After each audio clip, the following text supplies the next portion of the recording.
नमस्कार, PAT quick revision series में आपका एक बार फिर से बहुत बहुत स्वागत है। आज हम कवर करेंगे साइंस टेक। तो उससे पहले आपको बता दें कि आप लोगों का बहुत अच्छा हमको सपोर्ट मिल रहा है। जल्दी हम 1000 के करीब पहुंचने वाले हैं। तो अभी से एक बहुत बड़ी घोषणा कर देते हैं कि जो हमारे सब्सक्राइबर होंगे 1000 से लेके 10,000 तक, माने 0 से 10,000 तक शुरू के 10,000 सब्सक्राइबर, उनके लिए हम एक गूगल फॉर्म भरवा लेंगे। और वादा करते हैं आपसे कि आजीवन कोई भी कोर्स, कुछ भी, सब आपको मुफ्त दिया जाएगा, क्योंकि स्टार्टिंग वाले ही तो आपके सबसे अच्छे सपोर्टर होते हैं। तो चलिए शुरू करते हैं। जो पैट में एक्सपेक्टेड क्वेश्चन है, 4-5 पेज है, बस इसी से आता है, इससे बाहर नहीं आएगा। एक क्वेश्चन कहीं पटक देंगे। तो बात कर लेते हैं भारतीय परमाणु अनुसंधान की।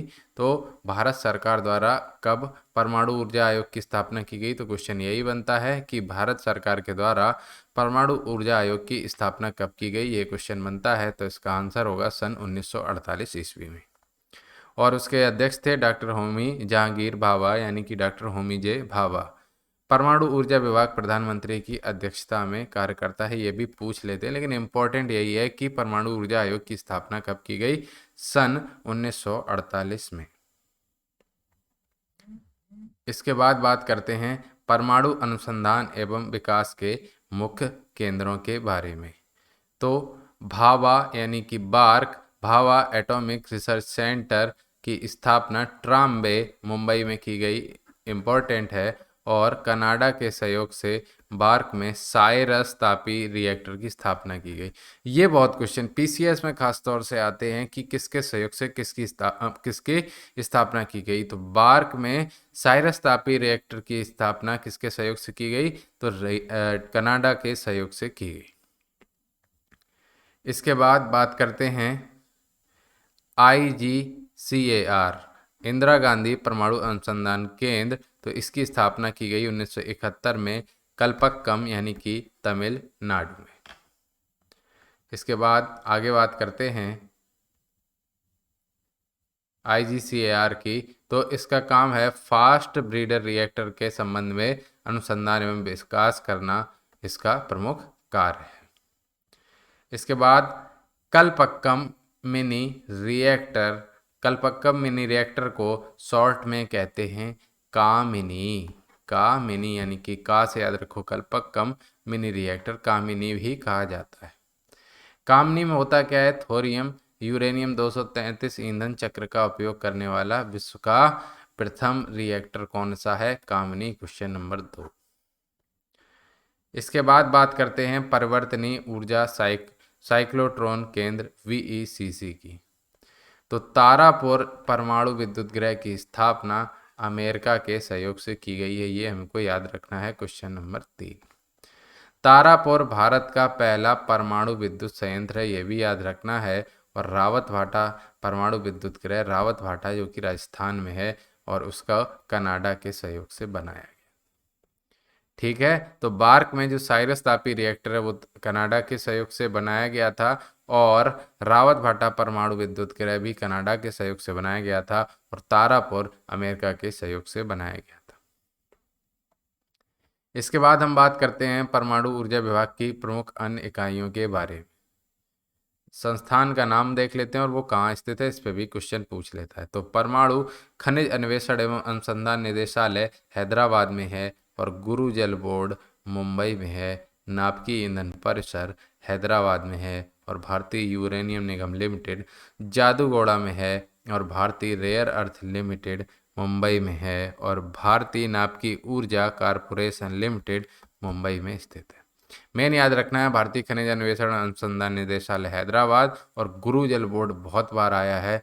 गुरु, तो वो क्या है? मुंबई। हम कैसे याद रखते हैं? वो संजय दत्त है ना, ओ गुरु बोलते ना, उस हिसाब से हमने याद कर लिया, मुंबई से। और नाप की ईंधन परिसर, तो ईंधन परिसर हमने याद करने का तरीका बता रहे हैं। तो हैदराबाद में क्या है, ओवैसी और वो सब है ना, तो वो लोगों के जलती रहती है, मतलब एक दूसरे से, उसको अनदर वे में ना ले, तो वो हैदराबाद से याद रख लिया हमने। और भारतीय यूरेनियम निगम लिमिटेड, यही तो जादू है भारत का, तो हमने जादूगोड़ा याद कर लिया। रेयर अर्थ, तो मुंबई के लोग रेयर ही मिलते हैं, बस, या मुंबई में ज़मीन रेयर ही मिलती है, तो रेयर अर्थ मुंबई में। और भारतीय नाप की ऊर्जा कॉरपोरेशन लिमिटेड, ये भी मुंबई में।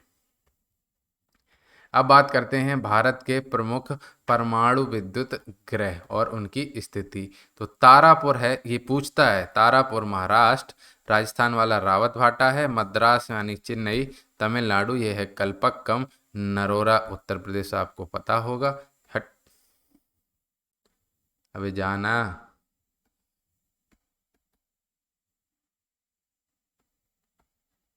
जा क्यों नहीं रहा है? जा। चलिए आगे देखते हैं। ये हट क्यों नहीं रहा है? हाँ, चला गया।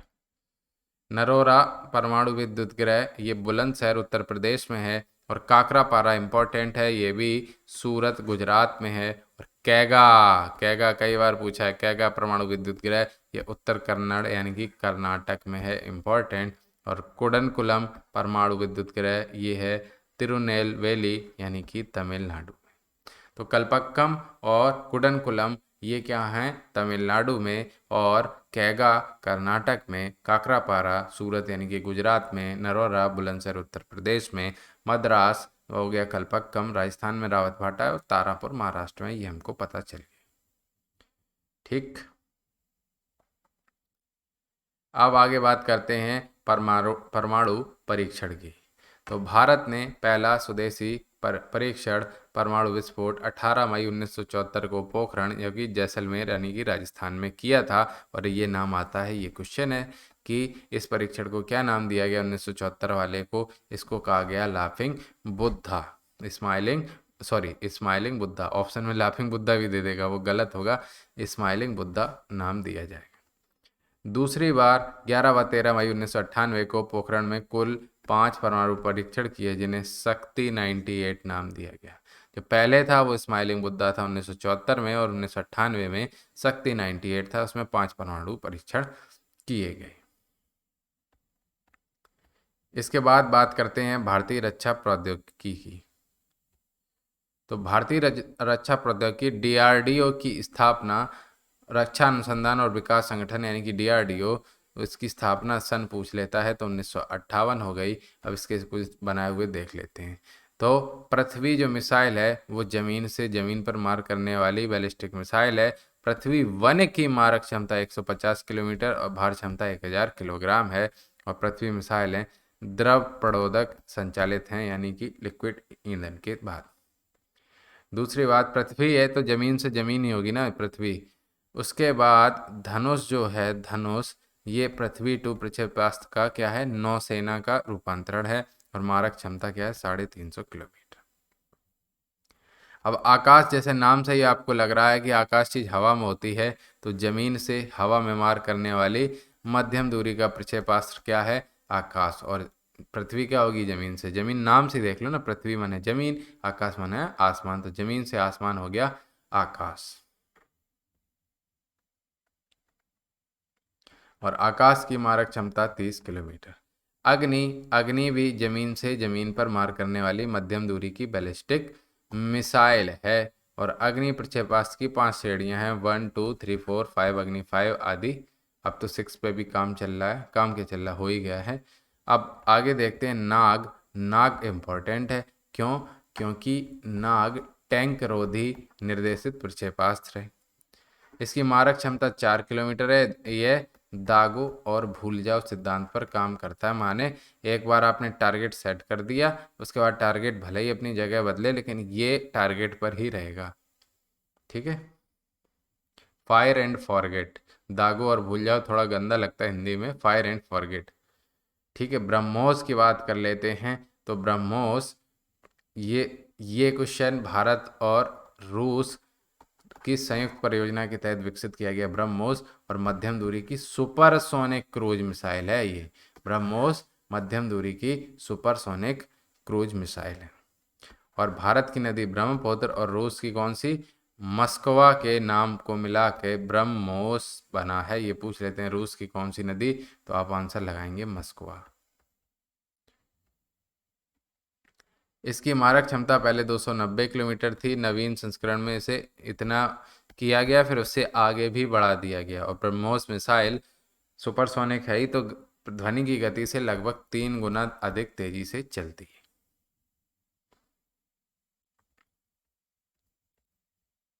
अब बात करते हैं आगे अन्य रक्षा आयुध व उपकरण।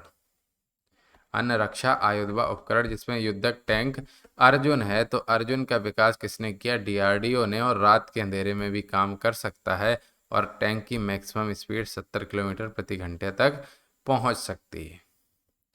इसके बाद बात करें T-90S भीष्म टैंक की, तो यह 4 किलोमीटर के दायरे में प्रक्षेपास्त्र प्रक्षेपित कर सकता है, और जमीन में बिछाई गई बारूदी सुरंगों से भी सुरक्षा करता है T-90S भीष्म टैंक।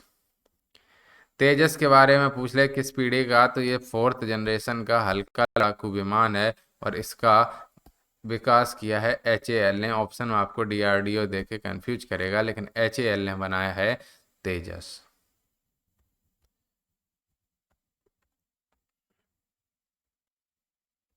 अब बात करते हैं ध्रुव की, तो यह ध्रुव जो है ध्रुव है एडवांस लाइट हेलीकॉप्टर है, ये भी HAL द्वारा बनाया गया, 2 इंजन वाला है ध्रुव।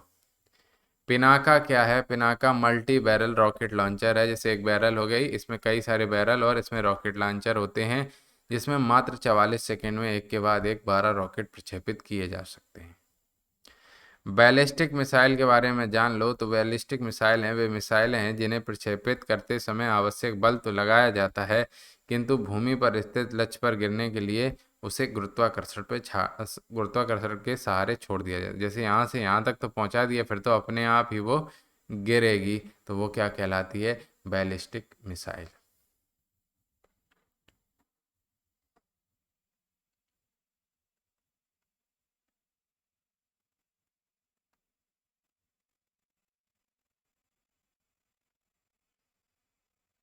अब देख लेते हैं कुछ विशेष तथ्य।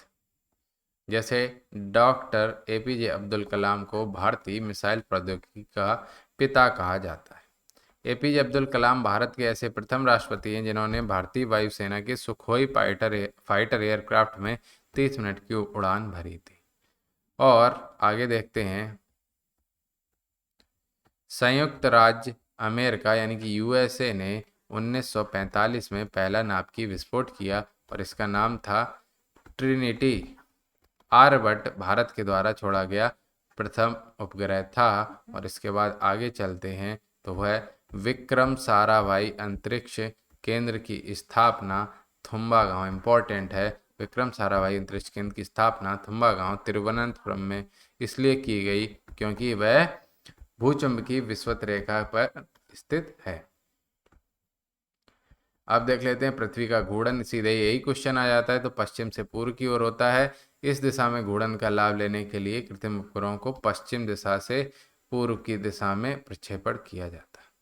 पृथ्वी का घूर्णन पश्चिम से पूर्व, और उपग्रह को भी भेज देंगे कृत्रिम उपग्रह को पश्चिम से पूर्व की ओर। और आगे देखें तो पॉलीग्राफ मशीन झूठ पकड़ने के प्रयोग में लाई जाती है, और होलोग्राफी किसी वस्तु के 3D प्रतिरूप को अंकित और पुनरावृत्त करने के वैज्ञानिक तकनीक को कहा जाता है। अब आगे बात कर लेते हैं वैज्ञानिक तथा औद्योगिक अनुसंधान परिषद यानी कि council of scientific and industrial research. Council of, important है, council of scientific and industrial research यानी कि CSIR, इसकी स्थापना पूछ लेता है, तो 1942 में करी गई council of scientific and industrial research की। और CSIR का मुख्यालय पूछ ले अगर, CSIR का मुख्यालय तो नई दिल्ली में स्थित होता है। और भारत के प्रधानमंत्री CSIR के क्या होंगे? अध्यक्ष होंगे।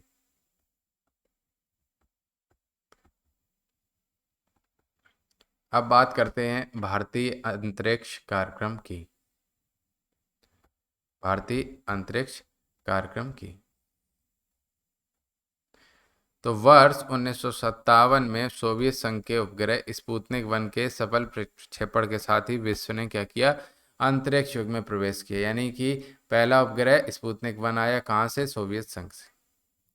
इसके बाद भारत ने भारतीय राष्ट्रीय अंतरिक्ष अनुसंधान समिति इनकोस्पार का गठन होता है 1962 में। इस समिति के अध्यक्ष थे डॉक्टर विक्रम साराभाई। इन्हीं को कहा जाता है, इंपॉर्टेंट है, भारतीय अंतरिक्ष कार्यक्रम का जनक।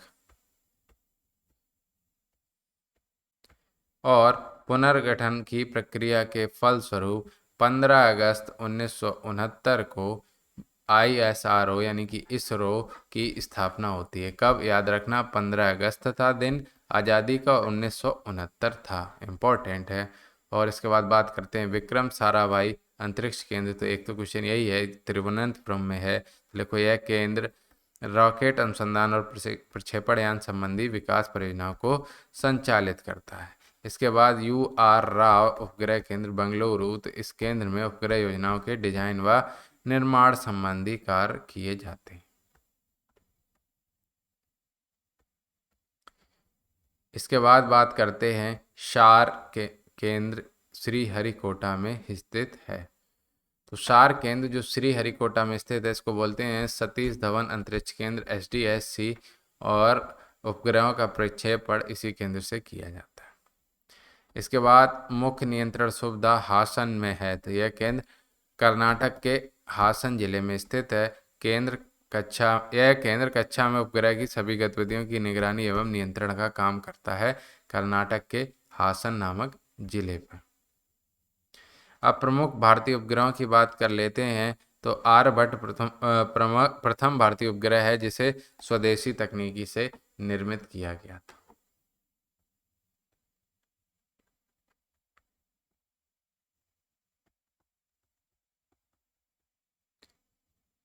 19 अप्रैल, ये भी सन पूछ ले तो डेट नहीं, 19 अप्रैल 1975 को पूर्व सोवियत संघ के कापुस्तिन यार अंतरिक्ष केंद्र से कॉस्मोस 3M प्रक्षेपण यान द्वारा इसको प्रक्षेपित किया गया था।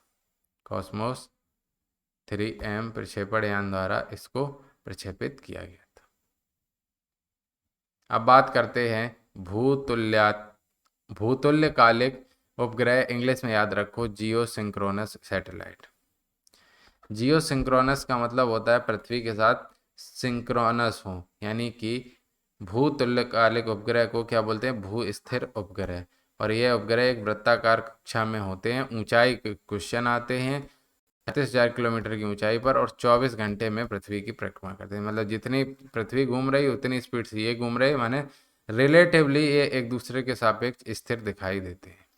तो हाँ, यही इसमें लिखा है। और भूतुल्यकालिक उपग्रह में इनसैट और जीसैट श्रेणी के उपग्रह रखे जाते हैं।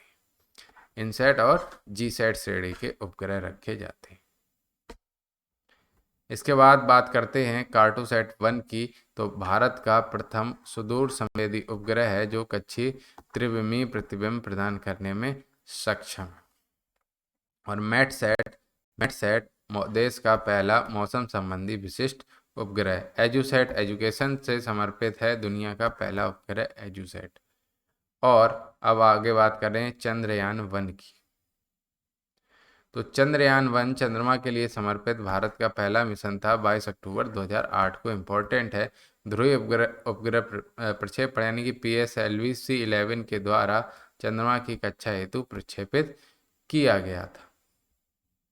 इसमें आगे लिखो, अमेरिका, रूस, चीन, यूरोपीय संघ व जापान के बाद भारत छठा ऐसा देश है जिसने चंद्रमा पर यान भेजने में सफल हुआ था। तो भारत था 6 नंबर का। उससे पहले कौन थे? अमेरिका, रूस, चीन, यूरोपीय यूनियन और जापान। इनके बाद भारत ने भेजा छठे नंबर पर चंद्रयान 1। अब बात करते हैं मंगलयान की। तो यह यान 5 नवंबर 2013 को आंध्र प्रदेश के श्रीहरिकोटा स्थित सतीश धवन अंतरिक्ष केंद्र से ध्रुवीय उपग्रह प्रक्षेपण यानी PSLV 25 के द्वारा सफलतापूर्वक छोड़ा गया था। मंगलयान कब? 2013 में। और 24 सितंबर 2014 को यह मंगल ग्रह की कक्षा में प्रवेश कर गया। तो इस उपलब्धि के साथ ही भारत क्या बन गया था? मंगल ग्रह पे पहुंचने वाला पहले प्रयास में पहला देश और यूरोपीय और अमेरिकी संघ के पास रूस सबसे पहले पहुंचा, रूस, फिर अमेरिका, फिर यूरोपीय संघ, तो उनके बाद बन गया फोर्थ देश।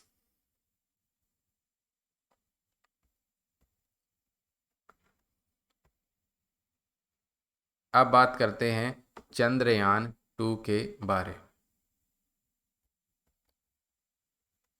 तो चंद्रयान 2 22 जुलाई 2019 को श्रीहरिकोटा स्थित सतीश धवन अंतरिक्ष केंद्र सार के द्वितीय लॉन्च पैड से GSLV Mark 3 M1 rocket important है, इसके द्वारा भारत के चंद्रयान 2 मिशन का प्रक्षेपण सफलतापूर्वक संपन्न हुआ था। GSLV Mark 3 रॉकेट की पहली यह परिचालन उड़ान थी और चंद्रयान 2 ऐसा पहला मिशन है जो चंद्रमा के साउथ पोल पर पहुंचकर वहां पर अनुसंधान संचालित करने हेतु था। और इससे जो क्वेश्चन बनते हैं वो ये है कि भारतीय अंतरिक्ष कार्यक्रम के जनक विक्रम साराभाई के नाम पर, भारतीय अंतरिक्ष कार्यक्रम के जनक विक्रम साराभाई के नाम पर लैंडर को विक्रम नाम दिया गया और रोवर को प्रज्ञान रोवर। ये क्वेश्चन है। ज्ञातव्य है कि लैंडर की चंद्रमा पर सॉफ्ट लैंडिंग होनी थी, लेकिन कुछ किलोमीटर पहले इसरो का इससे संपर्क टूट गया और हार्ड लैंडिंग से यह चंद्रमा की सतह पर उतरा। अब बात करते हैं प्रक्षेपण यान यानी कि SLV-3। SLV का फुल फॉर्म पूछ ले तो सैटेलाइट लॉन्च व्हीकल, और SLV-3 की बात हम करने जा रहे हैं।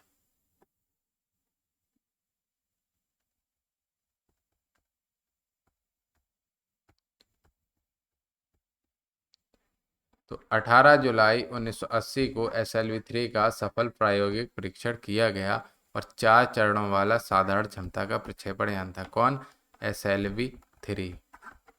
इसमें ठोस ईंधन, ये पूछ लेता है कौन सा ईंधन प्रयोग किया गया, ठोस ईंधन का प्रयोग किया गया 1980 में SLV-3 में। अब बात करते हैं ASLV, तो इसका फुल फॉर्म होता है ऑगमेंटेड सैटेलाइट लॉन्च व्हीकल। इसका निर्माण 150 किलोग्राम भार तक के उपग्रहों को पृथ्वी की निचली कक्षा में स्थापित करने के लिए किया गया था।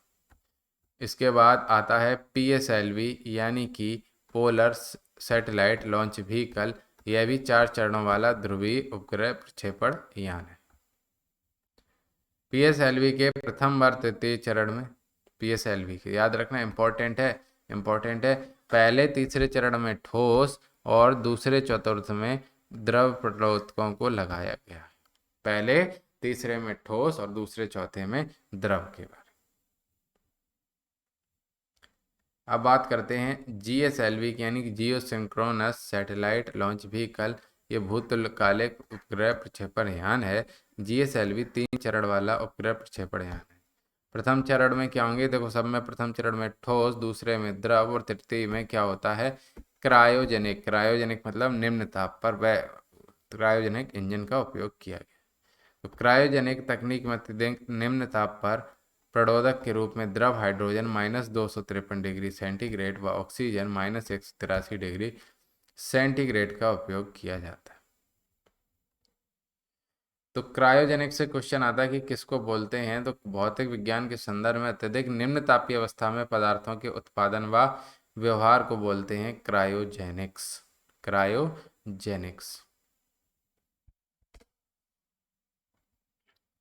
अब बात करते हैं कुछ परीक्षोपयोगी तथ्य के बारे में। तो गगन, GPS added geo augmented navigation, ये इसरो तथा भारतीय विमान प्राधिकरण AAI ने भारतीय वायु क्षेत्र हेतु GPS समर्थित भूमूल संवर्धन दिशा निर्देशन गगन परियोजना को उपग्रह आधारित संवर्धन तंत्र में लागू किया गया। तो गगन परियोजना किसके किसके बीच में है, इसरो और AAI के बीच में। यह विमानन क्षेत्र में सहायता के अलावा सुरक्षा एजेंसियों, दूरसंचार उद्योगों और समुद्री मार्गों से संबंधित जानकारी प्राप्त करने आदि के लिए आवश्यक है। अब बात करते हैं भुवन की। तो भुवन भारतीय अंतरिक्ष अनुसंधान संस्थान इसरो द्वारा निर्मित एक सॉफ्टवेयर है। ठीक है। भारत के भूभागों को 3D चित्रों के रूप में इंटरनेट पे इसके सहायता से देखा जा सकता है। गूगल अर्थ व विकीमैपिया की भांति इसमें भूभागों को अलग अलग ऊंचाइयों से देखा जा सकता है। श्रीहरिकोटा द्वीप पुलिकट झील को बंगाल की खाड़ी के समुद्र से अलग करता है। पुलिकट झील को समुद्र से अलग करता है, क्वेश्चन है तो श्रीहरिकोटा।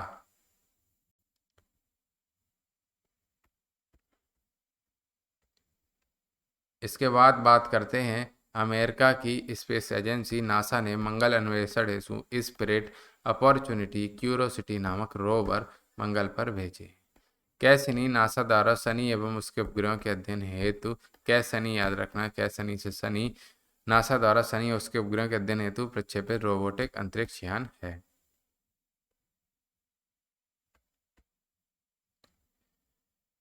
अब अन्य महत्वपूर्ण तथ्यों के बारे में जान लेते हैं। तो स्पुतनिक 1 पूर्व सोवियत संघ द्वारा अंतरिक्ष में छोड़ा गया सबसे पहला उपग्रह कौन था? स्पुतनिक 1। स्पुतनिक 2 जीवित प्रणाली लाइका नामक कुतिया को अंतरिक्ष में ले जाने वाला प्रथम अंतरिक्ष यान था। कौन सा? स्पुतनिक 2 और लाइका नामक कुतिया को वह अंतरिक्ष में ले गया।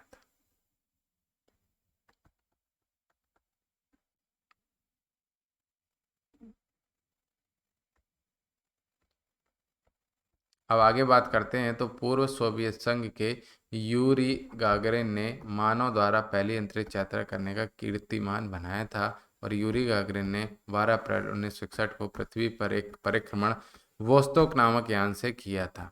पूर्व सोवियत संघ की वैलेंटीना तेरेस्कोवा प्रथम महिला अंतरिक्ष यात्री बनी थी और नील आर्मस्ट्रांग चंद्रमा पर कदम रखने वाले पहले मानव थे। जुलाई 1969 में अपोलो 2 यान की मदद से नील आर्मस्ट्रांग ने यह उपाधि हासिल करी और नील आर्मस्ट्रांग के बाद उसके सह अंतरिक्ष यात्री एडविन ई एल्ड्रिन बज एल्ड्रिन ने चंद्रमा पर कदम रखा था। 3 अप्रैल 1984 को अंतरिक्ष में ले जाने वाले प्रथम भारतीय तत्कालीन स्क्वाड्रन लीडर राकेश शर्मा थे। अब आगे बात करते हैं। राकेश शर्मा अन्य 2 सोवियत अंतरिक्ष यात्रियों के साथ सोयूज T11 अंतरिक्ष यान से अंतरिक्ष यात्रा पर गए थे। और आगे देखें, कल्पना चावला 1997 में मिशन STS-87 में अंतरिक्ष में जाने वाली भारतीय मूल की प्रथम महिला बनी थी।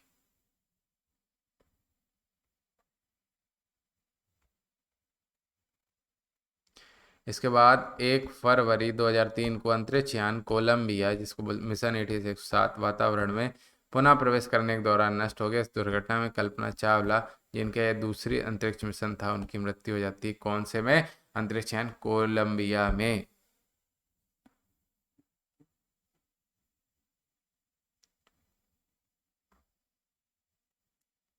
अब अंतरिक्ष यात्री और उनके विभिन्न विभिन्न देशों में नाम देख लेना। तो इस तरह से यहाँ पर साइंस टेक होती कंप्लीट। तो ये भी हमने कंप्लीट कर दिया। अब आप भी सब्सक्राइब करके चैनल को कंप्लीट कर देंगे तो मज़ा ही आ जाएगा। ठीक है, बहुत बहुत धन्यवाद।